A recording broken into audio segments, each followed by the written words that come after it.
Albert Einstein ने कहा था कि हर इंसान जीनियस होता है, लेकिन अगर आप एक मछली को उसकी पेड़ पे चढ़ने की एबिलिटी के हिसाब से जज करोगे तो वो तो अपनी पूरी लाइफ यही मानकर जिएगी कि वो तो बेवकूफ है। और यही सेम फार्मूला अप्लाई होता है आजकल के स्कूल सिस्टम पे, जिसने लाखों बच्चों को रोबोट बना दिया। स्कूल में हमें अलजेब्रा पढ़ाया गया, हिस्ट्री पढ़ाई गई, साइंस पढ़ाया गया और फिजिक्स केमिस्ट्री भी पढ़ाई गई, लेकिन आज तक हमें ये नहीं बताया गया कि पैसा कैसे अर्न किया जाता है। दोस्तों, ये सच कड़वा है लेकिन हकीकत है, क्योंकि स्कूल हमें वर्कर्स बनाने के लिए ही बनाए गए थे, वेल्थ क्रिएट करने के लिए नहीं। हमें आज तक स्कूलों में सिर्फ यही सिखाया गया है कि टाइम पे असाइनमेंट कंप्लीट करो, 90% अटेंडेंस मेंटेन करो, बुक्स मेमोराइज करो और सभी रूल्स को फॉलो करो। और पेरेंट्स भी यही चाहते हैं कि हमारा बच्चा डिसिप्लिन्ड, वेल मैन्ड, रिस्पॉन्सिबल और सेल्फ कॉन्फिडेंट एडल्ट बने, लेकिन एक्चुअल में ये सही नहीं है। ये तो सिर्फ एक भेड़ चाल है।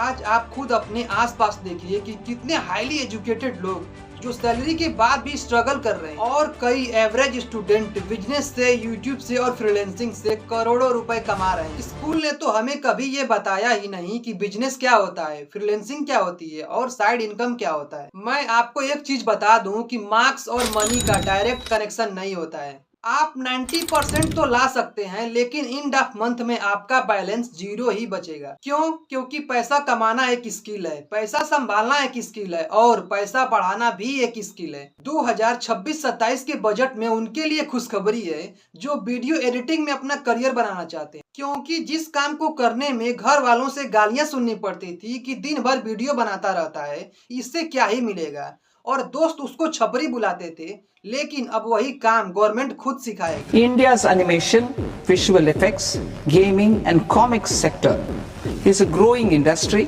projected to require 2 million professionals by 2030. क्योंकि 2026 के बजट में ऑरेंज इकोनॉमी यानी कि क्रिएटर्स इकोनॉमी को बहुत ही इंपॉर्टेंस दिया गया है। दोस्तों, कंटेंट क्रिएशन अब टाइम पास नहीं रहा, अब ये हमारे देश की इकोनॉमी का हिस्सा बन चुका है। अब स्कूलों और कॉलेजों में सिर्फ किताबें नहीं होंगी, बल्कि वहाँ पे कंटेंट क्रिएशन की लैब बनाई जाएंगी, जहाँ पे बच्चों को स्टोरी टेलिंग, वीडियो एडिटिंग और स्क्रिप्टिंग सिखाई जाएंगी, वो भी ऑफिशियल सिलेबस के साथ। क्योंकि एनिमेशन, विजुअल इफेक्ट्स, गेमिंग और कॉमिक्स फील्ड को डेवलप करने के लिए पूरे 250 करोड़ रुपए आवंटित किए गए हैं। जो काम हम लोग छुप छुप के करते थे, अब वही काम एक स्किल बन गया है और इंडिया बन गया है वर्ल्ड का कंटेंट कैपिटल। लेकिन अगर अपने आप से कोई लड़का किसी अलग फील्ड में अपना करियर बनाना चाहता है, जैसे कि पापा मुझे इन्वायरमेंटलिस्ट बनना है, तो पापा बोलते हैं ये क्या होता है। लड़का बोलता है कि पापा मुझे ग्राफिक डिजाइनर बनना है, तो पापा बोलते हैं कि मुझे लगता है कि ये स्टेबल नहीं है। फिर पापा मुझे वेडिंग प्लानर बनना है, तो पापा बोलते हैं कि देखो बेटा, हम लोगों में बिजनेस नहीं चलता है, ये ठीक नहीं है, तू कुछ दूसरा ट्राई कर। लेकिन शायद पापा को ये नहीं मालूम कि अगर एक ग्राफिक डिजाइनर के पास अच्छा स्किल है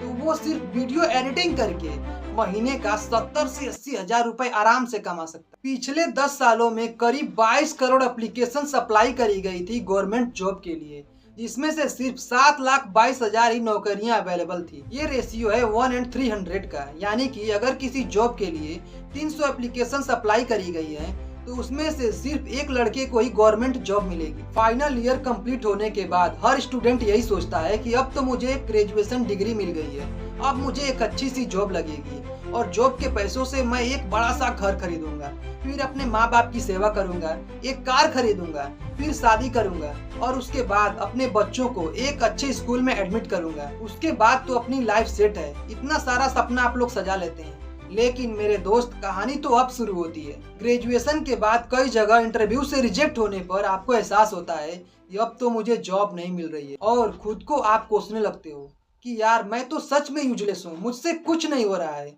और धीरे धीरे आप डिप्रेशन में चले जाते हो। फिर आप भगवान से प्रेयर करते हो कि गॉड मुझे एक जॉब दिला दो।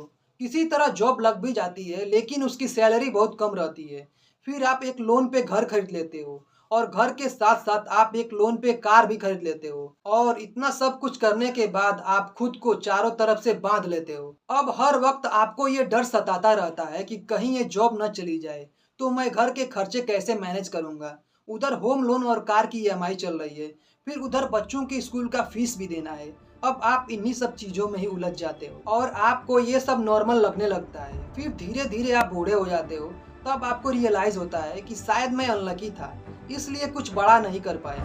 आज हमारे देश में 42% से ज़्यादा ग्रेजुएट लोग हैं जिनकी एज 25 से कम है, लेकिन अगर इनकी जॉब लग भी जाती है तो ये ज़्यादा से ज़्यादा 30 से 40 हज़ार ही कमाएंगे। आपको ये जानकर हैरानी होगी कि हमारे देश में एक इंजीनियर की जितनी एवरेज सैलरी होती है उससे तो कहीं 10 गुना ज़्यादा अमेरिका में ट्रक ड्राइवर कमाते हैं। अमेरिका में ट्रक ड्राइवर 70 से 80 हजार डॉलर कमाता है। इसका सल्यूशन क्या है? क्या हम लोग स्कूल जाना बंद कर दें, कॉलेज जाना छोड़ दें? और उन लोगों का क्या जो डेली करोड़ों लोग स्कूल जा रहे हैं, क्या वो गलत रास्ते पे जा रहे हैं?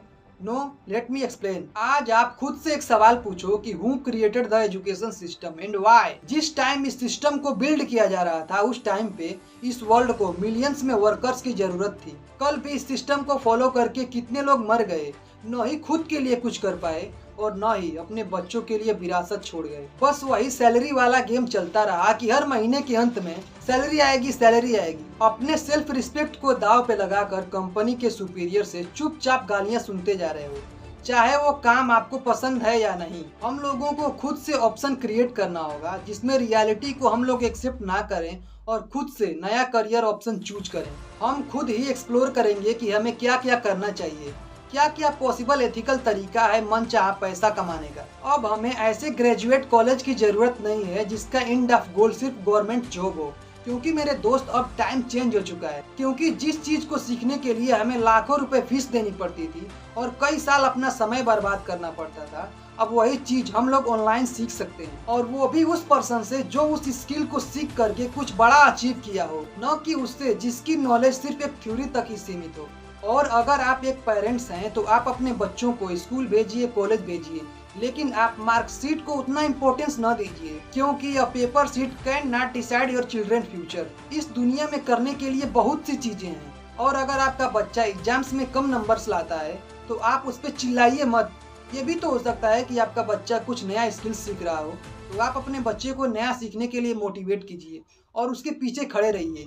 इस वीडियो को लास्ट तक देखने के लिए थैंक यू। और हाँ, इस वीडियो को ज़्यादा से ज़्यादा शेयर कीजिए, क्योंकि एक वीडियो का मटेरियल प्रिपेयर करने में, उसे एडिट करने में, उसे शूट करने में बहुत सारा टाइम लगता है।